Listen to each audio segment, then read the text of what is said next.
The council chamber on Threx Prime was cold and silent. It always was. The walls were made of black stone that swallowed light, and the air smelled like metal and old dust. This was the place where the Galactic Dominion decided which species would live free and which would serve for 11,000 years. No one had questioned the decisions made.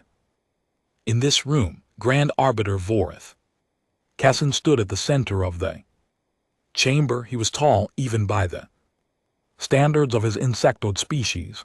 His body was covered in dark armor-like skin, and his 4 black eyes moved slowly across the holographic star map, floating before him, each glowing dot on the map was a world. Each world had a number, and each number had a fate already written. Next, Voss said. His voice was deep and carried no warmth. A small figure hurried forward. Scriblon was a 4-armed archist, barely half the height of VH. Her species, the Mary, had been conquered long ago. Now they served as record keepers. Leon held a beta tablet in 2 of her hands and kept the other 2 pressed nervously against her chest. Species 4217, she said, her voice thin and careful. Located in the outer rim, a planet called Earth. The local species calls themselves humans. Voreth did not look at her classification. Class 2, early technology. The last survey was conducted 214 years ago. At that time they had basic nuclear capability and no space travel beyond their own moon. Waved one of his long arms. Standard harvest, a sign of fleet. Leon hesitated. Her fingers tightened on the tablet. Grand Arbiter, there is something unusual in the file. Unusual. The electromagnetic readings from their system have changed significantly since the last scan. The energy output is far beyond what a Class 2 civilization should produce. It is possible that the data is outdated and they have advanced further than we scribe. Vorith finally looked at her. His 4 eyes were like pits of nothing. I have overseen the harvest of 300 species.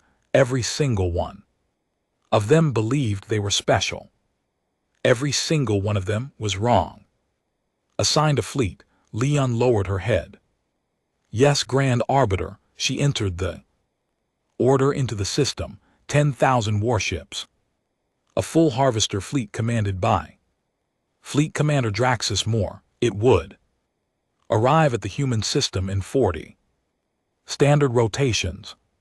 The operation was expected to last less than 3. It was routine. Completely routine. 6,000 light-years away on a small blue planet circling an ordinary yellow star. The routine was about to end forever, deep beneath the Himalayan mountains, in a facility that no satellite could see and no signal could reach. A room full of screens flickered with alien text. This was the listening post of the Void Wardens, Earth's most secret military branch. For 60 years, they had been intercepting, recording, and decoding every transmission the Galactic Dominion sent across the stars.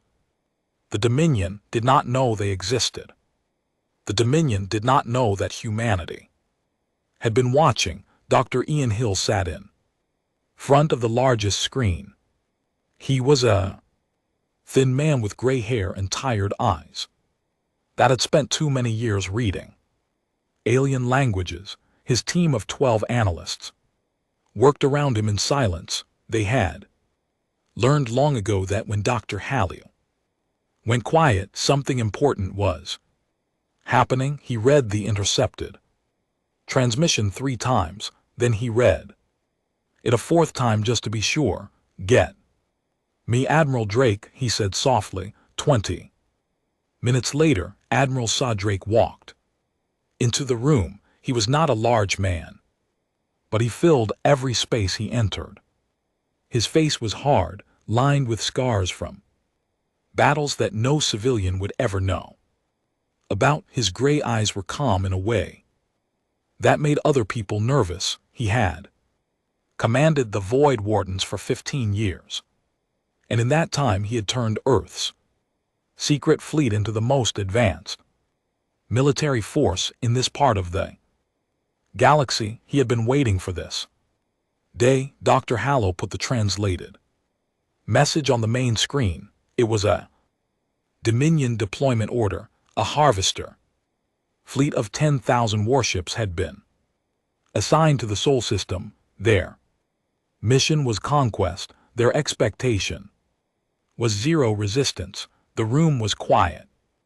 For a long time, 10,000 ships. One of the analysts whispered, "Admiral Drake." Read the message slowly. He read the fleet composition, the commander's name, the estimated arrival time, and the tactical approach. Then he did something that no one in the room expected. He smiled. It was not a happy smile. It was the smile of a man who had spent his entire career building something and had finally been given a reason to use it. 60 years, Drake said quietly. 60 years of watching, 60 years of building, 60 years of every scientist, every engineer, every soldier on this planet working toward one single question: what happens when they finally come for us? He looked at Dr. Hallow. Now we have our answer. He turned to his command staff. Activate Protocol Prometheus. The words moved through the facility like electricity. Officers who had trained for this moment their entire lives suddenly found their hands shaking. Protocol Prometheus was not just a battle plan. It was the sum total of everything humanity had built in secret. Hidden fleets, weapon systems powered by the sun itself, billions of autonomous drones stored in hollowed-out asteroids, sensor networks that stretched across the entire solar system, all of it sleeping, all of it waiting until now. Over the next hour, Drake gave orders that would quietly wake up the most dangerous military machine the galaxy had never seen. No alarms rang on the surface, no governments made announcements. The people of Earth continued their ordinary lives, unaware that their survival was being fought for. In the silence beneath mountains, when the preparations were confirmed, Drake sat down and opened the communication channel, but he did not send the message to his own fleet. He sent it outward, into the dark, aimed directly at the approaching Dominion harvester fleet. He used their own encrypted military frequency, the one they believed no other species could access. The message was short. Drake wrote it himself. Dr. Hill watched and typed. You think this will stop them? Drake shook his head. No, it will not stop them. Nothing will stop them from coming, but when they get here, I want them to know something. What? That we were never afraid. He pressed send. The message traveled outward at the speed of light, slicing through the darkness between stars. It would reach the harvester fleet in hours. It would reach the rest of the galaxy not long after, and when it did, nothing would ever be the same. Somewhere on Threx Prime, Scribe Leon sat alone in her small room, still staring at the file for species 4217. Something about it bothered her. Something deep in the old data, buried beneath layers of bureaucratic neglect. She kept digging, pulling up records that had not been opened in centuries. And then she found it, a single note from the original surveyor who had first visited Earth. It was marked with the highest possible danger classification. a level she had never seen used before. The note was short, recommend permanent. Avoidance. Species exhibits anomalous aggression. Adaptation loop, do not engage someone. Had overridden the warning 200 years ago. Someone had buried it. Leon stared. At the words, her four hands trembled. She tried to send a message to Fleet Commander Draxus to warn him, to tell him that something was very wrong about this planet. The message was blocked. Authorization denied by order of Grand Arbiter Vorith. She sat in the dark, her heart beating fast, and wondered what the humans were going to do to that fleet. The Dominion Harvester flagship teeth of obedience was a monster of metal and purpose. It stretched nearly 4 km from bow to stern, covered in weapons that could crack the surface of a planet. Inside its command bridge, 200 officers worked in perfect obedient silence. They had done this many times before. The conquest of a primitive world was not exciting. It was paperwork with explosions. Fleet Commander Draxus Moore stood at the center of the bridge with his thick arms folded behind his back. He was a reptilian creature with green-black scales, sharp teeth, and eyes the color of old blood.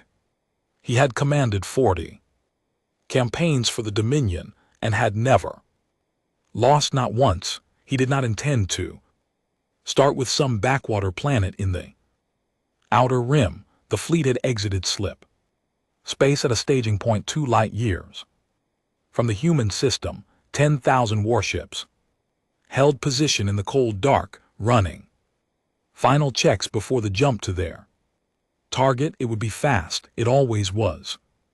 3 days at most, probably less. Commander, a voice called from the communication station. It was signals. Officer Taith, a young and nervous creature with large ears and pale skin. His species had been absorbed into the Dominion 4 centuries ago. He was good at his job, but right now his hands were shaking. Draxus turned his heavy head. What is it? We are receiving a transmission, sir, directed at us from FX Prime. No, sir. Taith swallowed hard. From the target system from Earth. The bridge went quiet. Every officer stopped what they were doing. Draxus walked slowly toward the communication station. That is not possible. They are a Class 2 civilization. They should not have the technology to detect us, much less send a targeted transmission. I know, sir, but there is something worse. Taith looked up at his commander with wide, frightened eyes. The transmission is on our encrypted military frequency, the one that has never been broken by any species ever. Draxus stared at him for a long moment. Then he said, play it. Teleth pressed the control. The bridge speakers crackled once, and then a voice filled the room. It was calm and clear, speaking in perfect Dominion common tongue. But it was not a Dominion voice. It was something else entirely. Something human to the commanders of the Dominion Harvester fleet designated for Sol 3. We are aware of your mission, your fleet composition, your staging coordinates, and your rules of engagement. We have been aware for some time. This message is not a plea. It is not a negotiation. It is a courtesy. Do not come here. You will not be harvested. You will not be enslaved. You will simply cease to exist. This is your only warning. The Void Wardens of Earth. The message ended. Silence filled the bridge like water filling a sinking ship. One of the junior officers made a small sound that might have been fear. Draxus silenced it with a look, a bluff. He said firmly, a desperate species that somehow intercepted our communications and is trying to frighten us. he turned.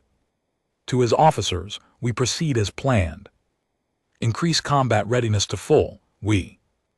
Jump to Seoul in 6 hours, no one. Argued, no one ever argued with Draxus. But the message was already doing its damage far beyond the flagship. 6,000 light-years away on Station or 4.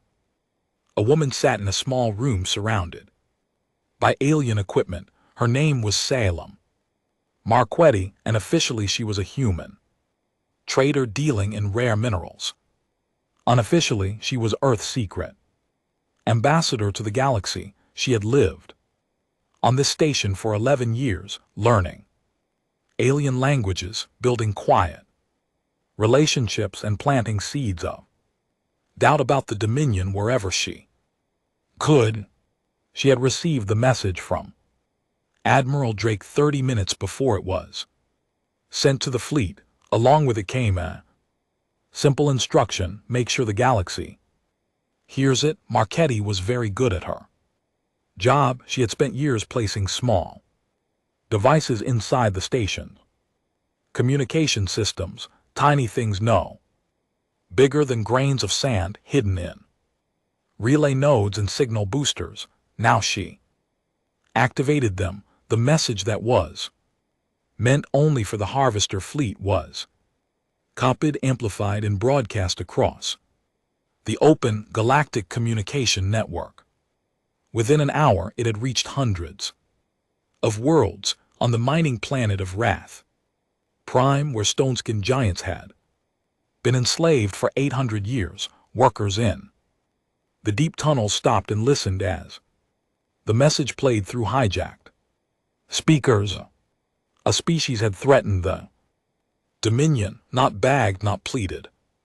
Threatened. A massive worker named Corvin stood perfectly still as they words washed over him. He had led a secret resistance for 20 years, waiting for a sign that the Dominion was not unbeatable. Slowly he closed his enormous fist on the water world of Paluis, wherein aquatic species had been forced to harvest their own oceans for Dominion profit. The elders gathered in their deep halls and replayed the message 17 times. They had not heard defiance in 10 generations. On station or for itself, aliens of a dozen conquered species crowded around screens and speakers, listening to a human voice speak words that no one had dared to speak in living memory. Some were afraid, some were angry. But underneath it all, like a fire catching in dry grass, was something else: hope. Small and fragile but alive. The Dominion loyalists were furious. How dare some unknown species challenge the greatest power in the galaxy? It was absurd. It was an insult. It was dangerous because, if the Dominion did not crush Earth completely and publicly, other species might start getting ideas. On Threx Prime, Grand Orbiter Voreth was informed of the leaked message by a trembling aide. He listened to it once. Then he turned off the recording and sat in silence for exactly 10 seconds. Amusing, he said. His voice was flat.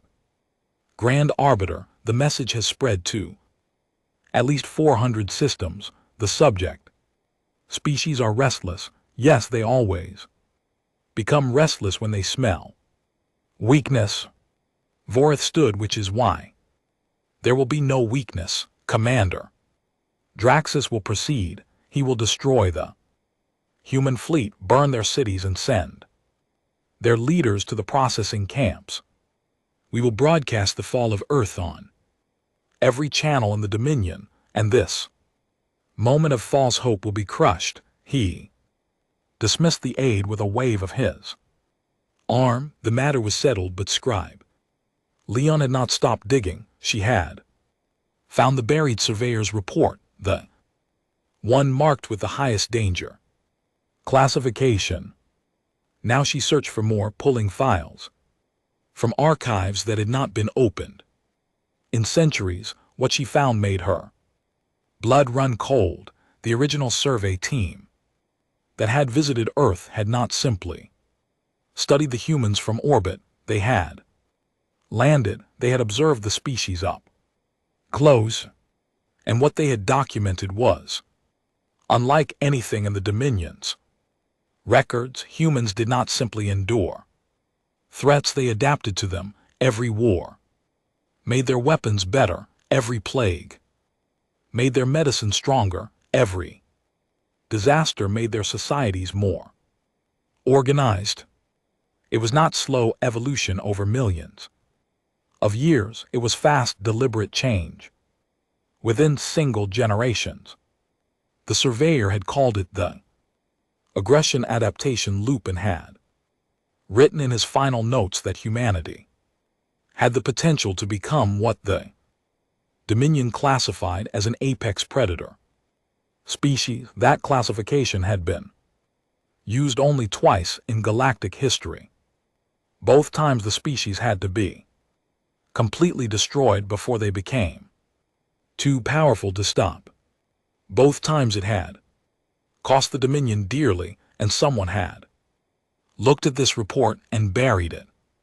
Someone had decided that the warning was not worth the trouble. Leon tried again to send a message to Commander Draxus. Again it was blocked by Vorith's office. She sat alone in her archive room, surrounded by the ghosts of 1,000 conquered worlds, and felt the terrible certainty that the Dominion had just made the worst mistake in its long and bloody history. Far away, the Harvester fleet jumped towards Sol. 10,000 warships carrying 1,000,000 soldiers, all expecting an easy victory against a primitive world. They dropped out of slip space at the edge of the human solar system. Draxus stood on his bridge and looked at the sensor readings. He expected to see crude defense platforms, maybe a few primitive warships, perhaps some nuclear missiles aimed at his fleet. He saw nothing. The system was empty. No ships, no stations, no defenses of any kind, just planets, moons, asteroids, and silence. Draxus grinned. His sharp teeth caught the light. As expected, they had nothing. Message was a bluff. Begin standard approach. We take the third planet. His officers acknowledged the order. The fleet began to move inward, and then every sensor on every ship in the fleet screamed at once. The screaming of the sensors was not a malfunction, it was a warning. Every ship in the Harvester fleet was being scanned at the same time by something they could not see, could not locate, and could not stop. In seconds, though, invisible scanners had mapped every ship in the fleet, shield frequencies, weapon systems, engine types, crew numbers. Everything was read, recorded, and catalogued by a ghost. Commander Draxus gripped the railing of his bridge. Where is it coming from? Find the source. His sensor officers worked frantically, but their screens showed nothing. The system still appeared empty. Whatever was scanning them was completely invisible to Dominion technology. Deep beneath the Himalayan mountains on Earth, Admiral Drake sat in the war room and watched the Dominion fleet on a holographic display. Every ship was tagged and identified. He knew their names, their commanders, their weapons, and their weaknesses. His Spectre grid, a network of thousands of cloaked sensor platforms spread across the entire solar system, had given him a perfect picture of the enemy. He studied the display calmly. His officers waited for his command. They are in the outer system. Drosked. Yes, Admiral. Passing the orbit of Neptune. Standard conquest formation. They are moving toward Earth. Drake nodded. Slowly activate the cage. The order traveled at the speed of light to hidden installations scattered across the asteroid belt, thousands of micro satellites, each no larger than a human fist, had been sleeping among the rocks. For decades now they woke up, they powered on simultaneously and began emitting a resonance frequency that was specifically designed to disrupt one thing: Dominion slip space drives. On the bridge of the teeth of obedience, new alarm sounded. Commander, the navigation officer called out, his voice cracking. Slip space drives are offline. All ships reporting the same failure. We cannot generate a slip space window. Draxus turned sharply. What? Something is interfering with our drive systems.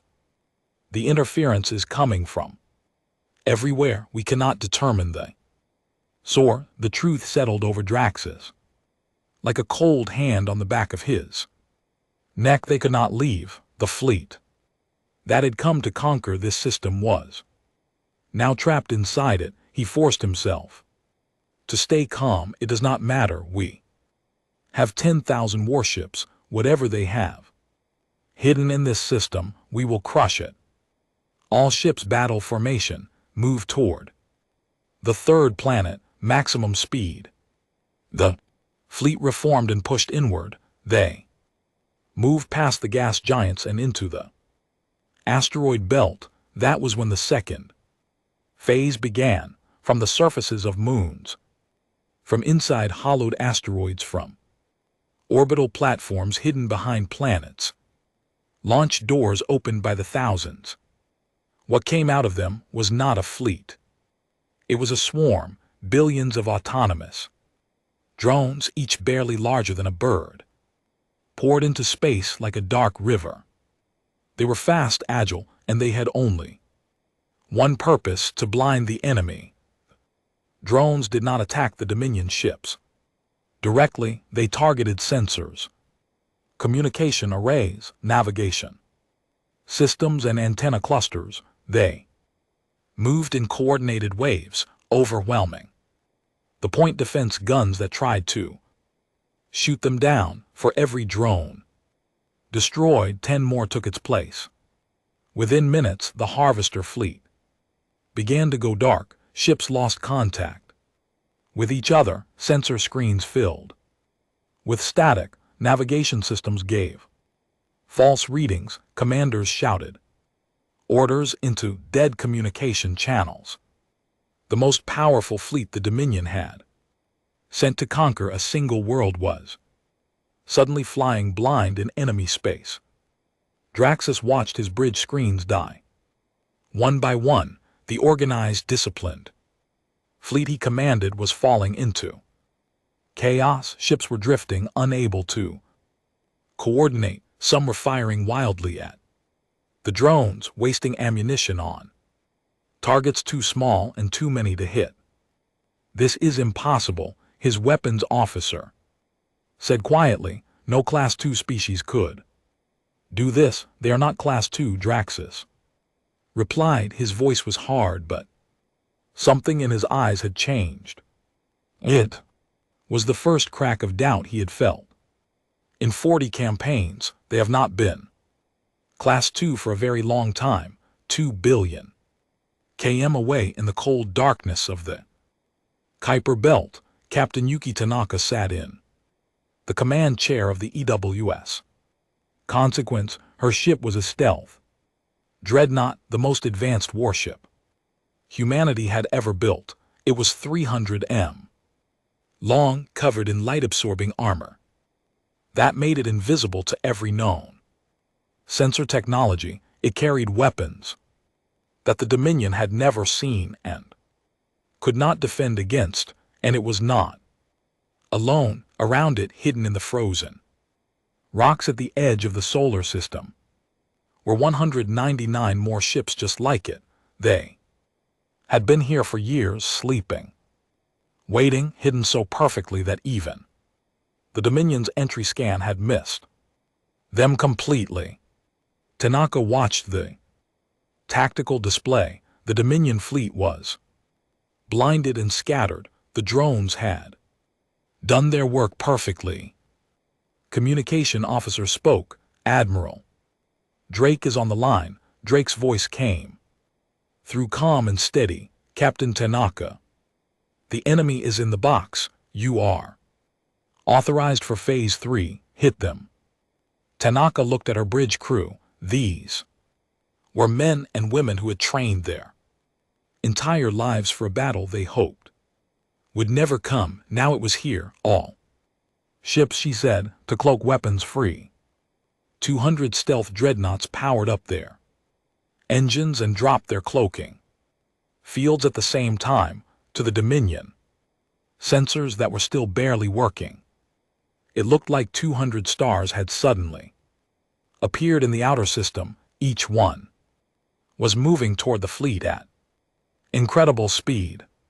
The human ships hit the Dominion fleet like a hammer hitting glass. Kinetic accelerator rounds fired at a significant fraction of the speed of light punched through Dominion armor like it was paper. Antimatter torpedoes detonated against shields that were already weakened by the drone attacks. Weapons that the Dominion had never encountered and had no defense against. Through their formations, the battle, if it could even be called that, lasted less than 3 hours. The Dominion fleet had been built to overwhelm inferior opponents with superior numbers. It had never fought an enemy that was technologically superior, tactically prepared, and fighting in a system that had been turned into a weapon. The Harvester fleet was not defeated. It was taken apart piece by piece with a precision that was almost surgical. When it was over, 600 Dominion ships remained out of 10,000. They were damaged, scattered, and trying desperately to find a way out of the system. The cage was still active. They were still trapped on the bridge of the Teeth of Obedience. Commander Draxa sat in his command chair, surrounded by fire and sparking consoles. Half his bridge crew was dead. His ship was crippled.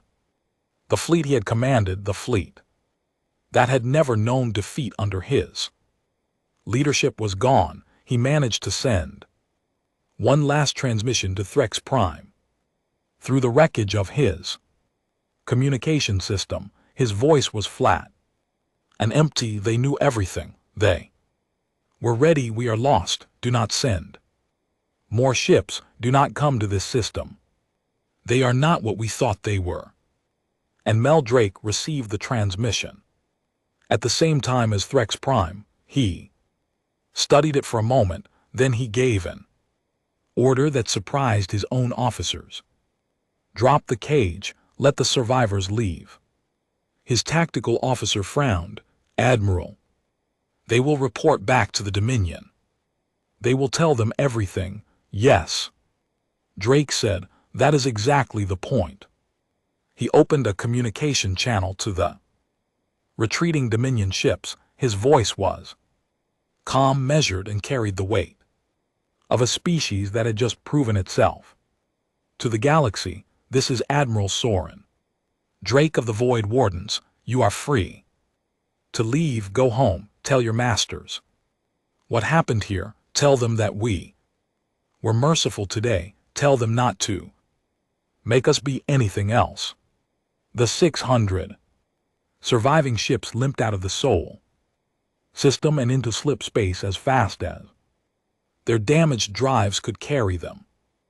Behind them, the wreckage of 9,400 warships drifted silently through the asteroid belt across the galaxy. The Watcher Network, a secret collective of enslaved species who monitored Dominion activities, had been recording everything. They had tapped into the fleet's own communication relays and captured the entire battle. Now they broadcasted to every world they could reach. Billions of beings on hundreds of planets watched Dominion warships burn They watched the symbols of their oppression broken and scattered like toys.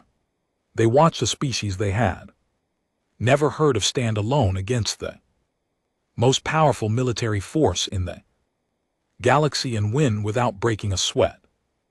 On Threx Prime, Grand Arbiter Var received the battle data in his private chamber. He watched the recordings in silence. He read the analysis from his war scientists 3 times, then his hands began to tremble. It was not the defeat that frightened him. Defeats could be avenged. It was what the analysis showed. The humans had not used their full strength, the weapons they deployed, the tactics they used, the forces they committed. All of it represented perhaps 40% of their estimated total capability. They'd had fought 10,000 warships with one hand behind their back. They had not been trying to win a war. They had been sending a message.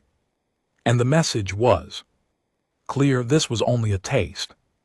The Dominion had ruled the galaxy for 11,000 years. In all that time it had never lost a fleet. It had never been publicly humiliated. It had never been afraid. Now it was all 3. On Threx Prime, the capital world of the Dominion, chaos had taken root like a disease. The council chambers that had once operated in cold, efficient silence were now filled with shouting voices. Political factions that had spent centuries pretending to agree were suddenly at each other's throats.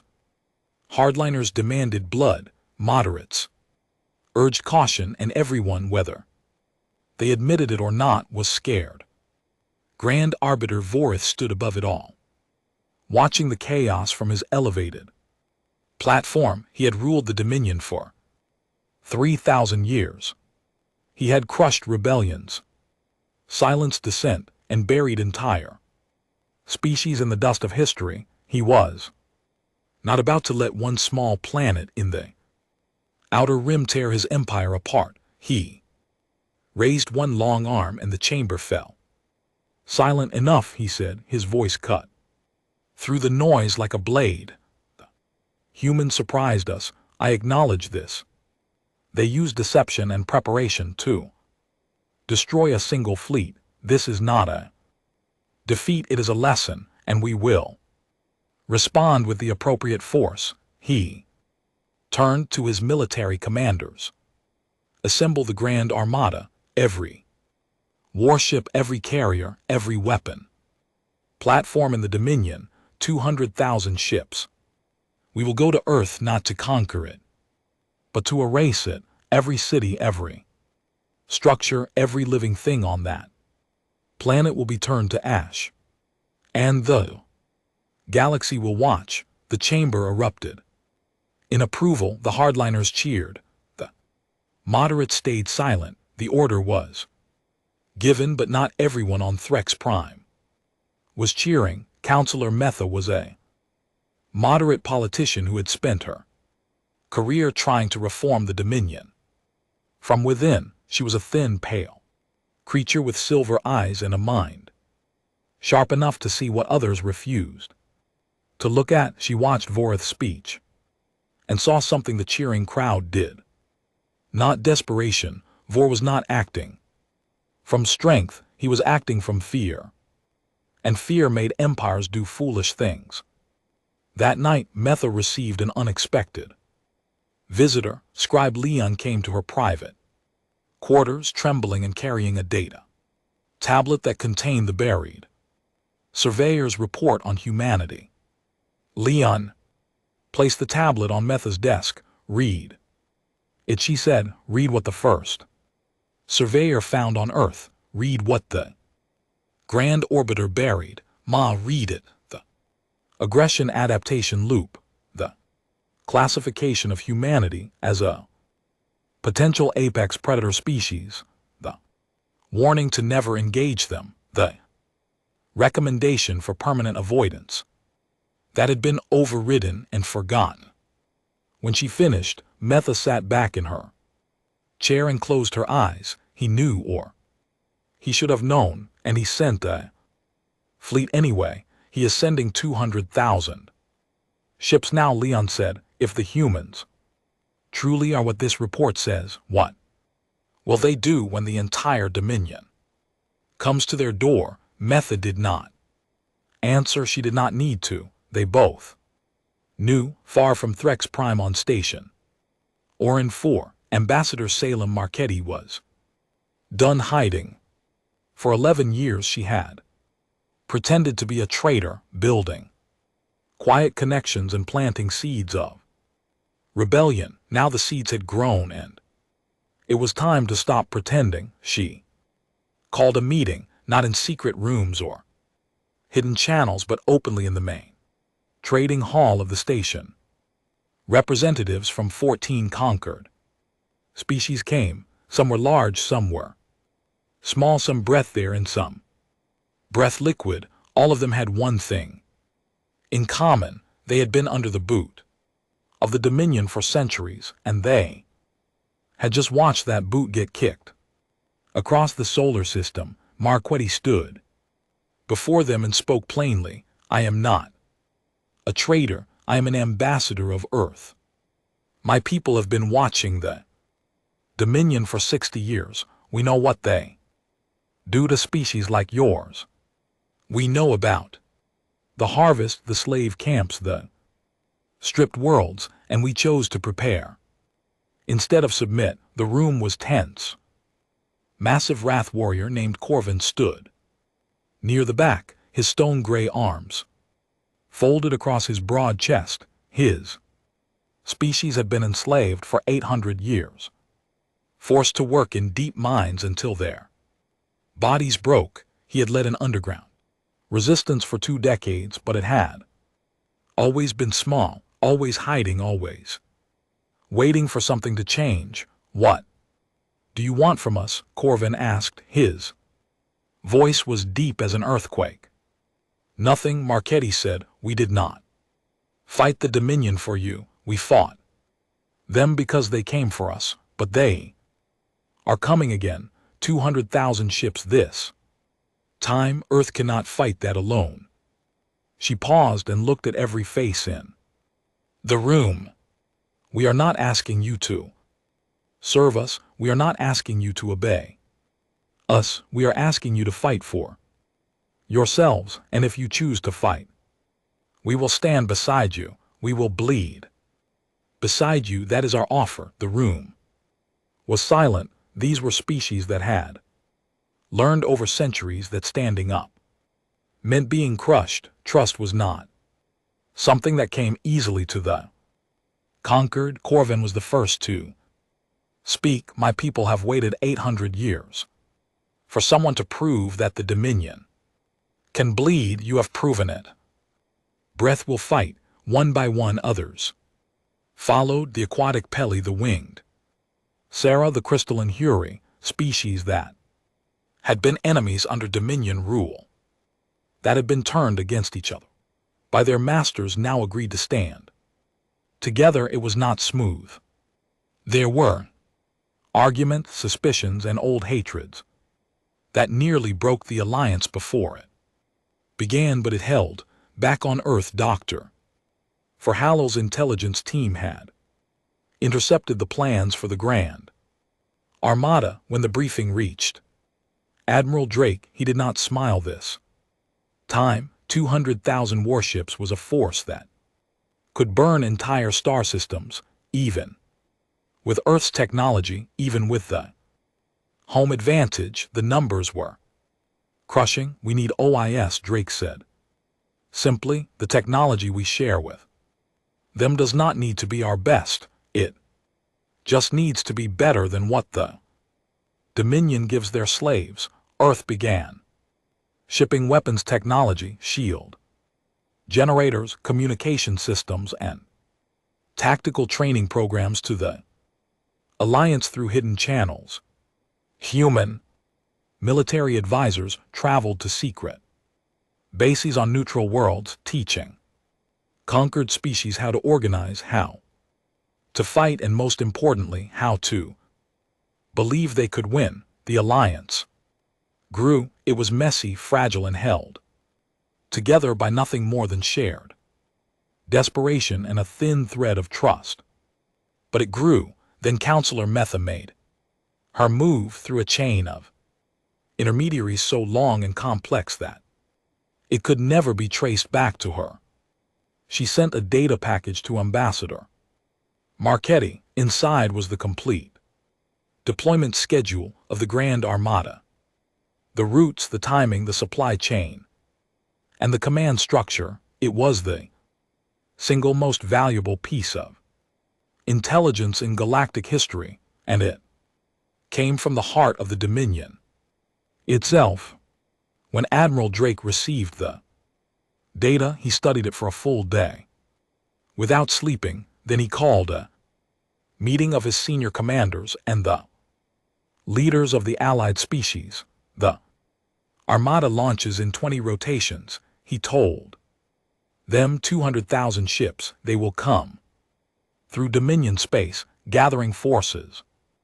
As they go, they expect to arrive at Sol and find us alone. He activated a holographic map that showed the Armada's route. Red dots stretched across the galaxy like a river of blood flowing toward Earth. But look at what they leave behind. He highlighted the Dominion's rear, the subjugated worlds, the supply stations, the lightly defended garrisons. They are pulling everything to the front, everything. Their empire will be hollow behind them. Corvin understood immediately. We strike behind them. We cut their supply lines. We take back our worlds while their ships are far away. Drake nodded. The Dominion has spent 11,000 years building an empire on the backs of slaves. They forgot something important about slaves. What? Moretti asked. That they outnumbered their masters. The Grand Armada launched from Threx Prime. 3 weeks later, 200,000 warships moved through space in a formation so vast that it blocked out the stars. Voreth broadcast a galaxy-wide declaration from his council chamber. His voice was cold and final. The species known as humans, and any species that provides them aid, will be destroyed completely. There will be no conquest. There will be no integration. There will be extinction. This is the will of the Dominion. The galaxy heard him. And on a 100 worlds, in secret rooms and hidden tunnels and deep underwater halls, the conquered species heard him too. They looked at each other. They gripped their new weapons and they waited as the Armada crossed through Dominion space. Reports began arriving from the rear. Small at first, a garrison overrun on a mining world, a supply depot destroyed, communication relays going dark. Then bigger, entire planets declaring independence, slave armies rising with weapons that were far better than anything they should have had. The empire was burning from within, and at the edge of the Sol system, Admiral Drake stood before a combined fleet of 12,000 ships, human dreadnoughts and allied warships of every shape and size, crewed by species that had never fought together before but were willing to die together now. He opened a channel that he knew the approaching Armada would intercept. His voice was steady. His words were simple. You should have stayed home. The Grand Armada of the Galactic Dominion dropped out of slip space at the edge of the Sol system like a dark cloud swallowing the sky. 200,000 warships stretching across millions of kilometers of space, each one carrying enough firepower to level a continent. It was the largest military force ever assembled in galactic history, built for one single purpose: to erase humanity from existence. On the other side of the system, Admiral saw Drake stood in his war room beneath the Himalayas and studied the enemy on his holographic display. The numbers were staggering. 200,000 against 12,000. The math said it was impossible. The math said Earth should surrender. Drake had never been very good at math. All stations report ready, his tactical officer said. Allied fleet is in position. The cage is fully charged. Drone reserves are at maximum capacity. Drake looked at the display one final time, then he spoke to every ship in his fleet, human and alien alike. This is Admiral Drake. What comes toward us today is everything the Dominion has, every ship, every weapon, every ounce of power they have built. Over 11,000 years of conquest. They believe that power makes them invincible. He paused. They are wrong. Power is not in the size of your fleet. It is in what you are willing to fight for. Today we fight for every species they have ever crushed, every world they have ever burned, every voice they have ever silenced. Hold the line and make them remember this day forever. Battle of Soul began. The Armada pushed into the system in a massive wave, expecting to overwhelm the defenders. With sheer numbers, they hit the cage. First, the resonance field activated across the asteroid belt, and thousands of Dominion ships lost their slip space capability instantly. They were committed now. There was no quick retreat. The system-wide weapon platforms that had been sleeping among the asteroids woke up and opened fire, hammering the leading edge of the Armada with kinetic rounds and plasma bolts. The Dominion lost 3,000 ships before they even reached the inner system. But the Armada was vast, and it kept coming, absorbing the losses and pressing forward like a flood pushing through wall. Phase 2 hit them next. The drone swarms launched again, but this time they were not alone. Allied species had contributed their own additions, magnetic disruptors that scrambled, targeting systems, Pelechi bioacid pods that ate through hull plating, Sarah light benders that created false sensor images. The swarm was larger, smarter, and more vicious than anything the Dominion had faced in the first battle. The Armada's formation began to fracture. Ships lost contact with their neighbors. Commanders issued conflicting orders. Entire battle groups drifted off course, chasing ghost signals, while the real attacks came from behind. But the Dominion still had numbers. They adapted, pulling their ships into tighter formations, using overlapping shield coverage to protect against the drones. Slowly, painfully, they pushed through the swarm and toward the inner planets. Drake watched the tactical display. The enemy was bleeding, but they were still coming. It was time for the combined fleet to fight. 12,000 ships moved to meet 200,000. Human stealth dreadnoughts struck from unexpected angles, appearing and disappearing like shadows. Allied warships fought with a desperate courage that surprised even their human partners. These were species that had lived in chains for centuries. They had nothing left to lose and everything to prove. Corvin led a squadron of Wrath warships, crude heavy vessels that the stone-skinned warriors had built in secret over decades. They were not elegant or advanced. They were blunt instruments, and the Wrath used them like hammers. Covin's flagship, a captured Dominion cruiser that his people had rebuilt with their own hands, charged directly into the heart of a Dominion battle group. Corvin, you are outnumbered in that sector, Captain. Tanaka radioed from the consequence. Pull back and regroup, the breath do not. Pull back, Corvan replied, we have been pulling back for 800 years. Today we push forward. His ship slammed into a Dominion command carrier at full speed. The collision tore both ships apart, but it also disabled the carrier's command network, throwing the entire battle group into confusion. Corvan and most of his crew made it to the escape pods. Some did not.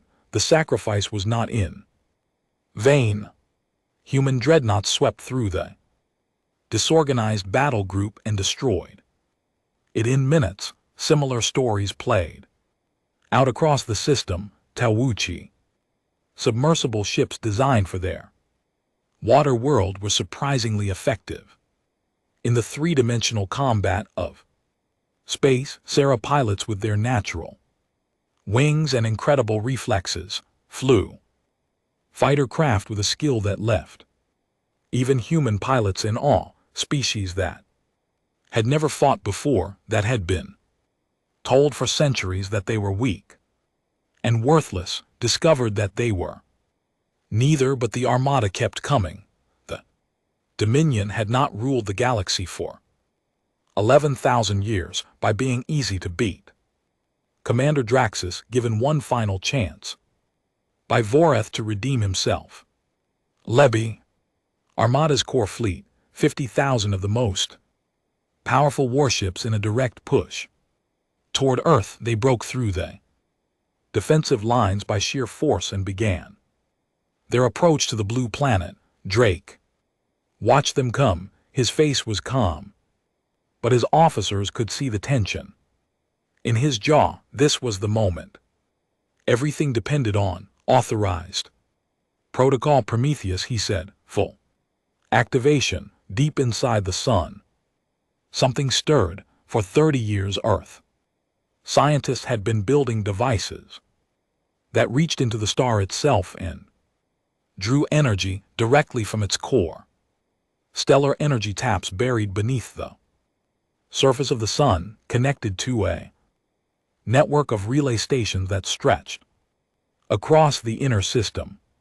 This network fed into the Soulfire Array, a weapon system of a scale that no species in the galaxy had ever imagined, because no species had ever been bold enough or desperate enough to try to weaponize a star. The array activated, the relay stations aligned, and from the heart of the sun, concentrated beams of solar plasma, each one carrying the temperature of a stellar core, lanced outward across the system. The effect was immediate and devastating. Entire Dominion formations vanished. Ships that had survived the drones, the weapons platforms, and the combined fleet were erased in instants by beams of pure star fire. Shield technology meant nothing. Armor meant nothing. The Soulfire Array did not damage ships, it turned them into gas. Draxus saw the beams cutting through his fleet and understood finally and completely that the humans had been holding back all along. Everything before this, the drones, the stealth ships, the cage, had been the opening moves. This was the real weapon. This was what Protocol Prometheus had always been about. He did not run, he pushed his damaged flagship forward, determined to reach Earth, to strike at least one blow against the species that have humiliated the Dominion. Captain Tanaka's consequence moved to intercept him above Mars. The two ships fought a brutal close-range duel among the red planet's thin atmosphere. They traded fire until both were burning, venting atmosphere and falling apart. Tanaka ordered her crew to evacuate. Draxus did not. As his ship broke apart around him, the old reptilian warrior looked at the blue planet hanging in the distance and said quietly to no one, they deserved their freedom. Both ships were destroyed. Tanaka and most of her crew were recovered from escape pods hours later. Draxus was not. The armada broke. The will to fight drained out of the Dominion fleet like blood from a wound. Ships began surrendering, powering down their weapons and broadcasting distress signals. Others turned and ran, jumping to slip space the moment they cleared the cage's range. The Grand Armada, the greatest military force in galactic history, scattered like dust in a storm. Vareth watched from Threx Prime through a real-time relay. He saw his empire's entire military shattered against a single world. He saw the reports flooding in from behind the lines, world after world after world breaking free. Slave armies overwhelming their masters. Dominion flags being torn down and burned on planets that had lived in darkness for centuries. He sat alone in his council chamber as the lights went out around him one by one. The power grid was failing. The people of Threx Prime were in the streets, his guards, and abandoned their posts. The door to his chamber opened. He expected soldiers. He expected assassins. It was Scribe Leon, small, quiet, four-armed Leon, who had tried to warn him, who had been ignored, who had been silenced. She stood in the doorway and looked at the most powerful being in the galaxy, now sitting alone in the dark. "You were warned," she said. "That was all." She turned and walked away. Dominion fell in days, not because it was conquered, but because it had been hollow for centuries, held together by fear alone. And when the fear was broken, there was nothing left. Earth did not claim the galaxy. Admiral Drake addressed the newly formed Free Systems Accord, a coalition of every species that had fought for its freedom and said words that would be remembered for 10,000 years. "We are not your rulers. We are not your saviors. We are your neighbors, and we will be here if you need us." The galaxy began to heal. It would take generations. Old wounds between species ran deep, and the scars of 11,000 years of oppression would not fade quickly. But for the first time in living memory, the future was not written by conquerors. Dr. Ammon Hallow retired to a small house in the mountains. He kept one thing on his desk, a framed copy of the original message that Earth had sent to the Harvester fleet. Sometimes in the quiet evenings he would read it and smile. Ambassador Marchetti moved to Station or 4. Permanently, she became Earth's first official galactic ambassador and spent the rest of her life building bridges between species that have forgotten how to trust. Corvin returned to Wrath Prime, free for the first time in 800 years. He stood on the surface of his world, feeling the wind on his stone skin, and planted a flag, not a flag of conquest or empire, a simple marker with simple words. "We remember, we endure, we are free." And on a small blue planet, circling an ordinary yellow star, 7 billion people looked up at the sky and saw something new in the darkness. Between the stars, not enemies, not masters, not threats, neighbors. The galaxy had believed for 11,000 years that power meant dominion, that the strong ruled and the weak obeyed, that this was the natural order of things and could never be changed. But the humans taught them a different lesson. Power was not the fist that struck, it was the hand that refused to kneel. And Earth, small and blue and unbelievably stubborn, had never learned how to kneel.